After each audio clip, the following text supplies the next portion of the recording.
IMSA kind of started in '83, '84, and opened in '86. And so there was a lot of starting. What did we do wrong? Everything was right. What could possibly be wrong? I don't know. It's hard to say in retrospect. I mean, certainly you could look at the facilities, the preparation of the facilities, but it's one of my most treasured memories of coming here. So I mean, living in those. I was just over at the old 8A and living in those rooms for 8 or 9 months or whatever it was. With 23 of your closest friends. 23 of your closest friends. The dormitories, should we have left it that way? I think you should have left it that way. Yeah, I think that's not the first hazing for the incoming class would have been great. I mean, you have to eventually. Now we're using all the facilities. Yeah. The girls with their hair curlers. They had down art and music. Art. Yeah. What was it? Art, music, and that was it for the. There's only 2 dorms for the girls. Yeah. Oh, wow. Yeah. And we're split out. What 6 A's, were B's, 7 A's, 50 and B's. 50. Yeah. Yeah, I don't know. I think. I mean, the things. It's probably different for the first class versus other classes, but for us, the things that I kind of remember most and treasure most are the places where you really saw the seams. You really saw that it wasn't all figured out and going together. I know. Talking to other people in our class, we're always like, it's too bad for the later classes that everybody else got everything together because there's a little less of that valuable chaos that really makes it special. Just talk a little bit more about that, and then you jump in as well. What are the chaos? seams? The seams, yeah. Well, I think there was a lot of stuff. I mean, I think everybody had a lot to learn about what it means to have a big building where you've got 200 kids living away from home for the first time, and unfortunately 200 way too creative, way too smart kids. I mean, there was a lot of places where in retrospect, I mean, even from a lawsuit standpoint, could you ever pull that off today? Yeah, exactly. And I think there was a lot of lessons learned on the way. I know that my reaction as we went through the years, we got into the second and third years, and this is probably just, probably over-romanticizing things. It felt like there were too many rules came in to try to react to probably the chaos and the things now as a parent that I would never imagine you would let people do that seemed like good fun to us. Yeah. Well, I remember the second year that we finally moved out to the dorms, and you came back in, you're still wearing your hat, and you get stopped by a counselor who just started that first year, and he's like, what do you think, you're living here or something? Like, well, I did live here for a year. Okay. And so the informality kind of left, and the more rules are imposed, but probably good for the. Why did you come? Right. Ooh, I don't know. And how did you find out about us? My mother was a third grade teacher, and I think she went to a gifted conference, and they were talking about this new school that was starting, and she said, well, you want to go see it? And my dad was adamantly opposed to it. He's like, he's not leaving home soon, but why?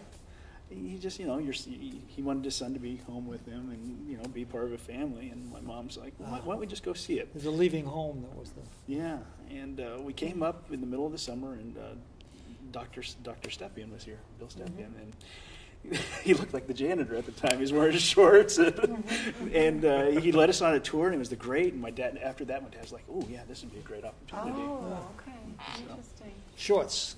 Shorts. That's part of the IMSA way, shorts. So We tell the new Secretary of Education, shorts. That's part of the. It's a good recruiting tool. For me, I remember being told about it by like a guidance counselor or something. I think that's probably how I heard about it. And I remember having the conversation with my parents. I had no idea what I was getting into, and I had no idea what sort of a change it would be or what to expect. Yeah. But I do remember coming for the visit and just knowing this is exactly where I needed to be. Okay. And I mean, as far as sort of decisions you make during life, this is an easy one to point back as sort of a positive turning point in my life. Yeah. So what is that knowing? What do you mean you knew? Just like a feeling of fitting, just like this is the right place to be. Yeah. I think a lot of people, I don't want to generalize maybe, and you kind of over-characterize the whole I was a geek in high school thing, but I think a lot of people felt like, wow, this is a place I can fit in. And it's easy. It's hard to, it's hard to communicate that. It's hard to communicate that without really feeling it. But you kind of get used to not fitting in. I don't know if you felt the same way, but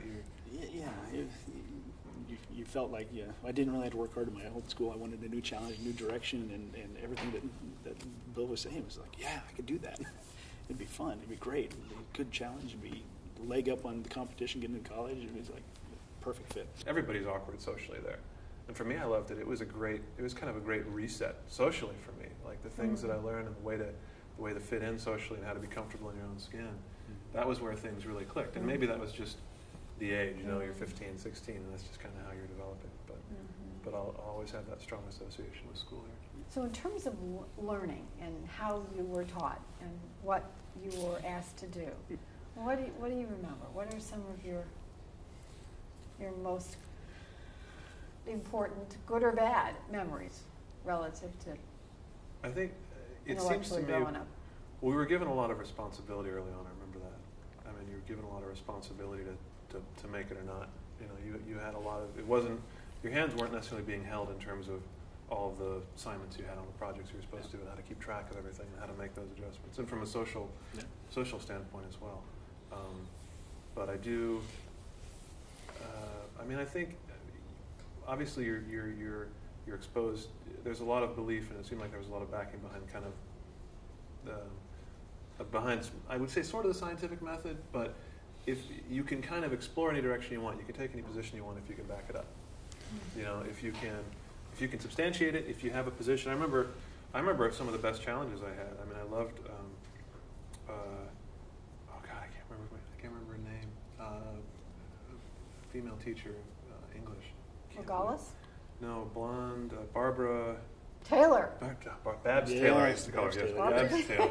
I remember. I mean, I was never into the humanities, and it was always, of course, a lot of kids here was part of their weak points. But I remember getting the most out of Dr. Clark's class, Dr. Taylor's class, because I was kind of exposed to the fact that you could approach teachers that would be accepting of not just like, this is the way the critics have interpreted these works, and this is the way you're supposed to do it, but I remember having a lot of fun with, take whatever approach you want to how the work is there. And if you can defend it, if you can talk intelligently. I remember specifically, very clearly, remember assignment to interpret, what's the cockroach story? Can't believe I'm forgetting all these things. Transformation, metamorphosis. Oh, right. The Fly. Not The Fly, but who is the? Blocking too. Well, all the things I can't remember. Yeah. The guy who wakes up have and turned a into problem. the guy who's wakes up and he's turned into a cockroach. Don't ask us what we remember. Yes, exactly right. Yes, very famous. Yes. Franz Kafka. That's right. Thank you. Right. I knew it was in my brain somewhere. Thank you, brain. Right. I remember. So the metamorphosis. He wakes up and he's turned into a cockroach. And I remember having a long impassioned debate about how his little sister next door was actually a demon priestess, and she had turned him into the cockroach. And having the debate with the teacher and having to come up with, well, but there's this part and there's little throwaway things in the story, but you kind of pick those things and you can have a really good time with it. And you know, there's no, you can take the accepted approaches for any of that, but you can never prove authorial intent. And that was always the nice part about it. The humanities are a little squishier that way. But I definitely appreciate. She gave us a lot of freedom and she gave us support, even when, you know, a lot of that approach was just trying to be, you know. Be a little bit of a smart aleck and just have fun with it. But to be taken seriously even in that and to be given the same responsibilities to defend what you're saying, it was important. How do you think about, when you fast forward to 23 years later, how do you think about who you are now, being seated at such a critical time in this environment? Did it matter? Because we're always asked, you know, so what? I mean, you heard Dr. McGee say that today. So what? You know, did it matter hundreds as of thousands of, you know, millions and millions of dollars later. Why did Illinois need IMSA? So have you become different? And if so, how? I think it was a collective experience. You read about in the alumni newsletter all these accomplishments in science and in education that people have done over the years, and you're thinking, I don't think that would have come. Well, it probably would have come out of a community or out of a regular high school, but the resources here were so much better that research could be done at a lower level, whereas it normally would have done maybe at a college level. Here, it could be done at the high school level. The support, the access to the top-notch scientists in the I-88 corridor, I think it really fostered an environment where you could really do whatever you want. And look at some of the accomplishments that come into this place. MySpace, social networking, the first browser. I mean, that's a huge accomplishment that really had brainchild here. So what was fun? Let's go back to Leon's question, you know, what do we do wrong? But when you think about IMSA, besides all the intellectual stimulation, what was fun? Well, it was all. I mean, Yeah. it was all tied together. Stuff that it's okay to tell us. No. I always shudder about like the I'm things I never knew. I feel like I'm in the saintly minority when it comes to having done bad things. I mean, the things I remember with Brian. I mean, I remember being up all night playing Dungeons and Dragons. Because he was our hall counselor or whatever it was. I remember the more innocent evasion of rules. I remember the late night card games. Sheep's Head. We're gonna try to get some Sheep's Head tonight. Okay. I remember trying just. It was a lot. I mean, it's like I have a 4-year-old now, and it's I see the same things in her. It's a lot about learning your boundaries. You're young adults. You're being given some responsibility, but it's still about there's that battle with authority. Yeah. And you represented a lot of that authority in a lot of our minds. I'm sure you know that. I know that. And you had a set of kids that there were certainly elements among the set of kids that were very intent, and God bless it, were very intent on not conforming, and I think that was a very interesting lesson. And I think I learned a lot about how to live my life in a way that makes sense without being concerned about conforming. Yeah. And I think a little bit, it's not always a healthy environment to be the outlier. It's not always a safe environment. I don't want to say it's necessarily safe because lots of people got in some trouble here from being on that, or from feeling like they had to be the outlier among the outliers. Yeah. That's dangerous too. But it was, I don't know. It for me personally, I mean, the most important thing, more than educational. I mean, I think it's hard to gauge that. It's hard to see that. Well, what would I have known if I'd gone to regular public school or not, and what I've been taking college classes in high school and just having a different experience. But I always treasured the self-confidence it gave. Living alone very early.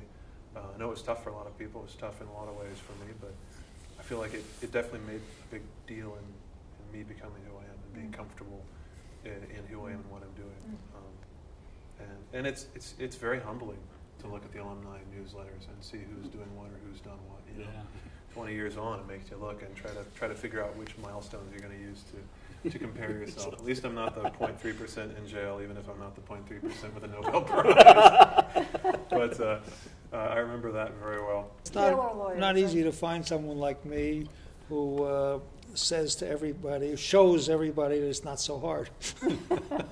What, getting a That's Nobel a Nobel Prize winner? It can't be that hard. Give us hope. Yeah.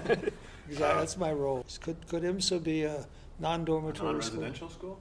Yeah, the residential versus non-residential. I would be very sad to see it be non-residential. Yeah, because most of my fondest memories were when, like the weekends, when a lot of the Chicago kids would go home. And it would be Kevin and the guys from the Quad Cities, us guys down, like downstate Champaign. That's who was here on the weekends. And it was your family, really.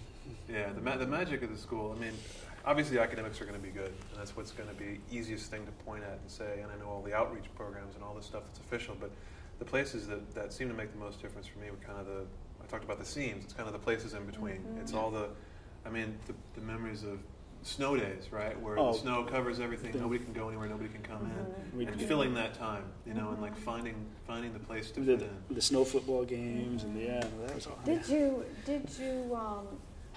feel restricted by some of the intentional rules, and here's what I'm thinking about: no cars, no TVs in your room.